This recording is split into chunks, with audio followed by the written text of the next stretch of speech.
AC Monza are in their second ever season in Serie A, but are currently rock bottom of the table. So today I'm joining Monza when they were bottom at Christmas and rebuilding the worst team in Serie A until they become champions. We have some big shoes to fill though. We're replacing Italian legend Alessandro Nesta at the helm. First, we need to avoid relegation, and then given the club's lack of pulling power, we have to focus on signing the best players from clubs relegated from Serie A. Following that, we need to secure top half finishes, which should put us in a position where we have to win a cup before we complete our ultimate goal of winning Serie A. Doesn't seem too difficult to me. The club's best player is Matteo Pessina, who we're going to use as a shadow striker. But we also have 19-year-old wonderkid Samuel Vignato, who also operates as an attacking midfielder. So we're running a formation with two number 10s in behind the striker. We're then using the wing backs to get forwards and provide the width. Our first game in charge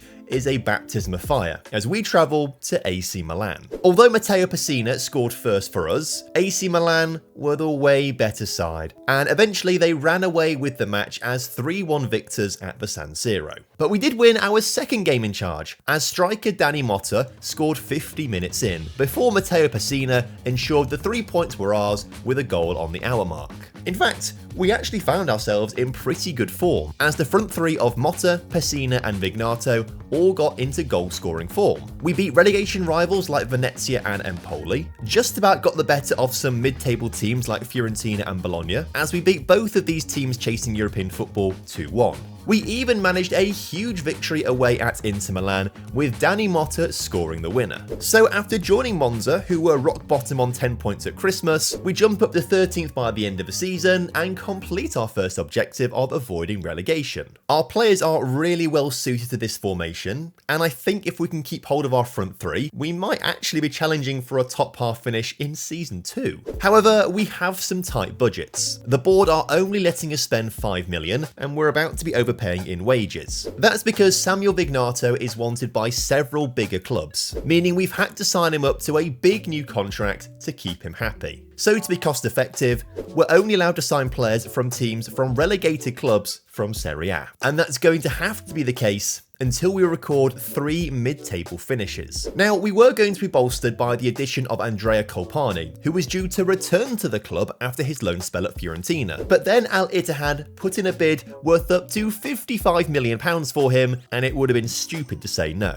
In the end, we raised £67 million from selling Colpani and a bunch of players in the last year of their contract. We used that to bring in 6 players worth £41 million from the 3 relegated clubs. Of course, I had to bring in my boy Busio from Venezia, and we're going to train him up to be a deep line playmaker. Adam Obert joins from Cagliari as a left-footed centre-back, and I can see him being integral to the way we want to build out from the back. But I am most intrigued by Steven Scipendi from Empoli. He can play anywhere across the attack and is strong with both of his feet, so he gives us a ton of options going forwards. We started him up front against AC Milan in the first game of the season, and he scored the game's only goal for a big win. He then bagged a brace against Lecce a few games later, which made him seem like he was our first choice striker for the upcoming season. The problem is, Dani Motta was also scoring when he started, and he helped us beat Frosinone 2-0, Bari 3-1, and Parma 3-1. Now this is a nice problem to have, but it's a problem nonetheless,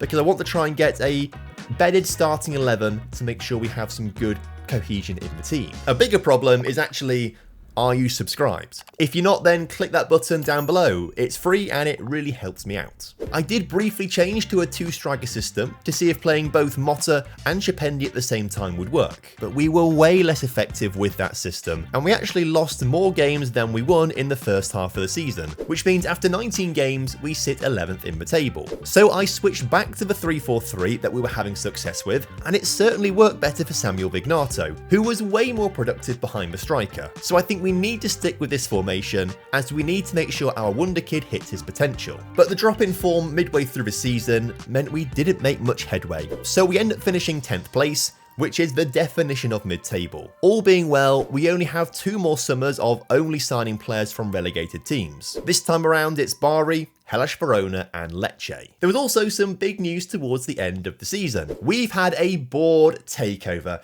and they want to take the club forwards. So surely this means we're going to have some mega transfer budgets. Or not. They've only given us 5 million to spend, so we need to sell our players to buy some of the stars from the relegated teams. As a result, I felt like I had to accept the £15 million bid from Everton for Danny Motta. He left the club alongside Kachese, who we only brought in last summer, to help raise 26 million to spend on 3 players. This database is from before the January transfer window in real life, so Patrick Dorgu never signed for Manchester United, and we picked him up for just 6.75 million. Tomas Suslov cost us 12.75 million from Hellas Verona to play behind the striker, which might sometimes be Hemsley Akpachukwu, who we brought in from Bari to replace Motta and be back up to Shapendi. Both Dorgu and Suslov made instant impacts. Dorgu scored the only goal of the game as we beat Cagliari on the opening day of the season, while Suslov scored in our next match against Fiorentina in a 2-0 win. But our top scorers this time around were Shapendi and Vignato, who both ended up with 12 goals across the season. So whilst we are good going forwards, it's at the back where we struggle, as once again we lost a lot more games than we won in the first half of the season.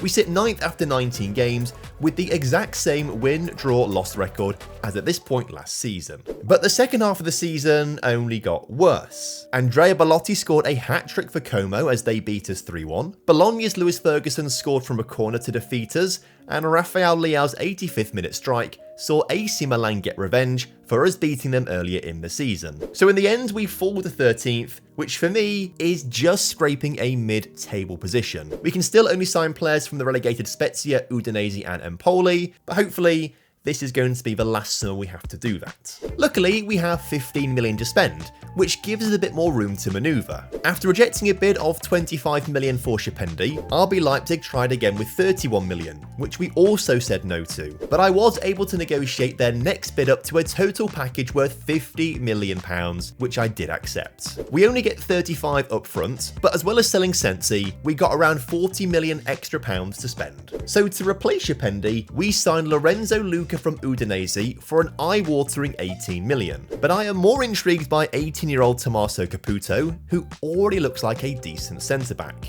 We also raided Udinese for Perez and Samardzic, as well as taking holding midfielder Esposito from Spezia. And these signings seem to take our team to the next level. Lorenzo Luca was quite simply unstoppable. He fit into our tactical system like a glove and was feeding off passes from the midfield, whilst also being aerially dominant enough to head crosses in from Gabriel Zappa and Patrick Dorgu. A hat-trick against Sassuolo, a hat-trick against Palermo, and a third hat-trick against Cagliari contributed massively to us sitting 5th in the table at the halfway mark of the season. Although somehow he is still not the league's top scorer after 19 games played.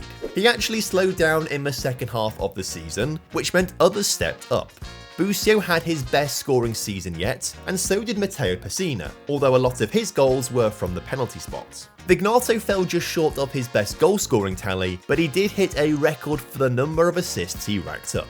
So in the end, we keep hold of 5th place and qualify for the Europa League next season. Lorenzo Luca's 30 goals was only good enough for 2nd in the Golden Boot race, as Lautaro Martinez just had an all-time season. It also means we can tick off only signing players from relegated teams and move on to becoming an established top half team. Seeing as this was our first real top half finish, we need to do it again to make sure this season wasn't just a fluke. Because we spent big last summer, both in transfer fees and wages, we only have 7 million to spend this summer, and we'll need to sell to have wiggle room with the wages. But this summer didn't quite go to plan. Suslov rejected a contract at Premier League QPR, costing us 20 million in transfer fees. I also wasn't willing to sell Lorenzo Luca after his amazing exploits last season. So in the end, we only sold £4 million worth of players, which meant we only signed 3 rotational options. Despite this, we still have a really strong side left over from last season, and Suslov was trying to prove to me that he was worth keeping, as he scored 5 times in the league before Christmas. Vignato is now establishing himself as one of the best attacking midfielders in the league. His best goal tally across any season is 12, but by the halfway point of this season,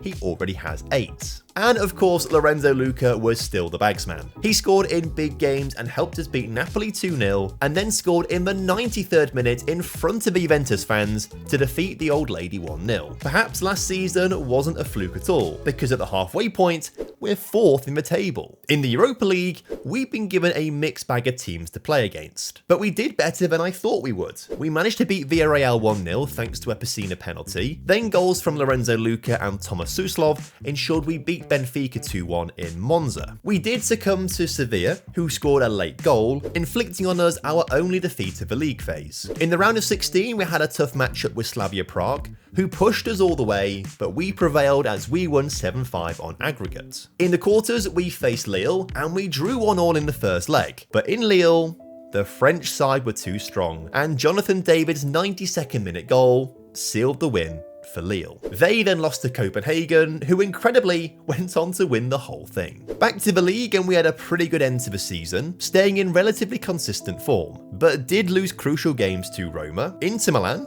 with Anthony Gordon on the score sheet, and most tragically, Juventus. That loss brought them level on points with us, and then ahead of us on goal difference. Luckily, thanks to coefficients, that 5th place does turn into a Champions League spot this time around. But it proves that last season wasn't a fluke, and we are very much now an established top half team in Serie A, ticking off our 3rd objective. Next up, we need to win a cup competition, which is easier said than done. We actually made the semi-finals of Coppa Italia in Season 3, but were battered by Inter. So we do need to focus up more in those cup games. And maybe we also need a reshuffle of our backup players, as we've only been given 8 million to spend this summer, so we need to do some wheeling and dealing. We did get 6.5 million of the 83 million pounds Napoli have just paid RB Leipzig for Shipendi, thanks to a sell-on clause. We then raised a further 30 million by selling players, which meant after fiddling the wage budget a little bit, we spent 43 million on 5 new first-team players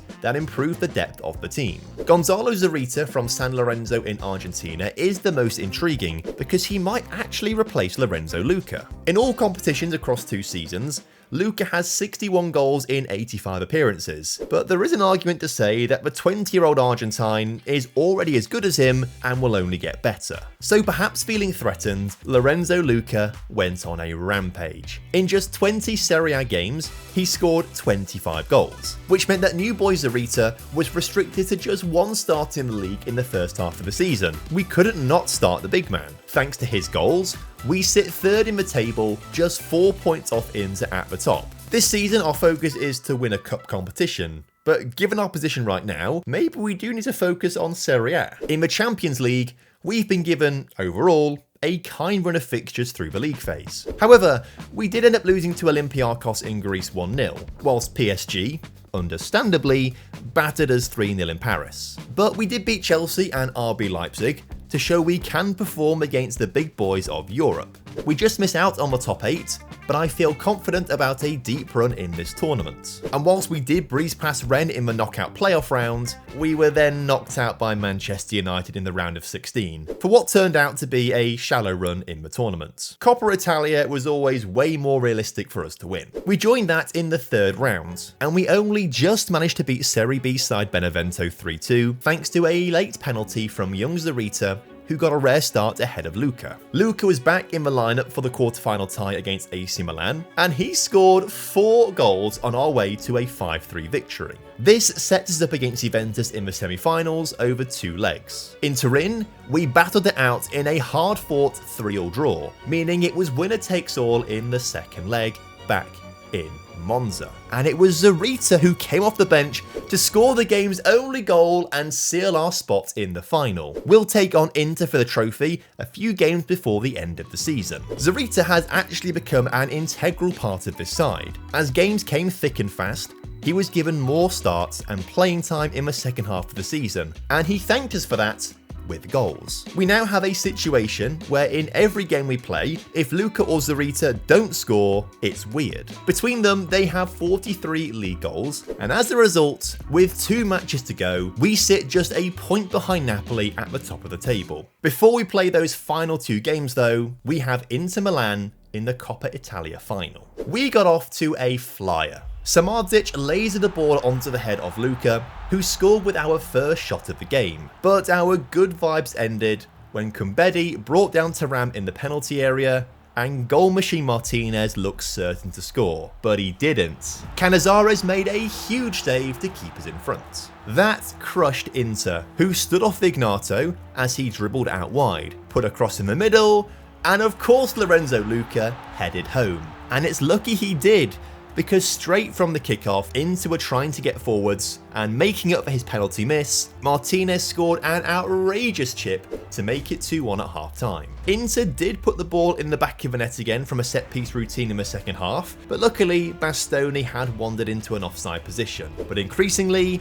they looked like they were going to score. Daramy almost pulled them back on level terms 67 minutes in, so I had to make changes to bring fresh energy into the midfield and defence. And they had their work cut out. They just about put off Trisoldi from scoring his header late in the game. But as the clock ticked down, Inter Milan ran out of time. We've just done it. We win Coppa Italia by the skin of our teeth and tick off objective number 4. Now all we need to do is win Serie A, which we could do in 2 games' time. The penultimate game of the season is against Roma, and they scored first, and the title felt impossible. But that was until Roma handled the ball from a corner, and we were given a penalty, which Samuel Vignato scored. Then, 75 minutes into the game, Vignato scored a screamer from the edge of the area to give us the lead, and to ensure we picked up all 3 points, he completed his hat-trick in the 90th minute to win the game 3-1. But Napoli also won their match, so we remain a point behind them. Serie A is sorted by head-to-head record, so this season, we technically have a 4-2 aggregate lead over Napoli, so if we do finish level on points with them, the title is ours. We're up against 14th place Parma, whilst Napoli face Sassuolo in 12th. Now, the boys were nervous heading into this game, and they abandoned our usual play style of passing out from the back, and we went route 1, but Lorenzo Luca managed to retain possession. We got the ball out wide, and worked it to the edge of the penalty area, where Lopani from distance scored a banger to give us the lead. Even better, Sassuolo had also taken an early lead against Napoli. This means, as things stand, we're top of the table. But we knew we had to extend our lead to ensure Parma didn't fight back. So just before half time, Kumbedi couldn't cross the ball, so we worked it backwards and across to the near side, where Patrick Dorgu's low shot beat the keeper, and we have a 2-0 lead heading into the halftime break. Sassuolo still also keep hold of their fragile lead. As the second half went by, not much was happening. The next highlight wasn't until the 65th minute, when we intercepted a Parma throw. We quickly worked the ball to the near side of the pitch as Kumbedi drove forwards, and then switched it over to Patrick Dorgu. He dribbled to the byline, put in a cross, and Vignato was there to tap it home. So we're doing our job. Can Sassuolo still do theirs? All we can do now is sit back and watch the clock tick down. We just need Sassuolo to hold on. They did! Napoli lose and we win the Serie A title on the final day of the season in just 6 seasons. We've managed to do this way earlier than I was expecting. If there's one takeaway from this video, sign Lorenzo Luca. Incredibly, he isn't one of Football Manager's best wonder kids. Click on this video's thumbnail to see me take the 25 highest potential wonder kids in the game and put them all in one team to see how many trophies they can win. Whatever you think the answer is, you're wrong. The results from this video really surprised me.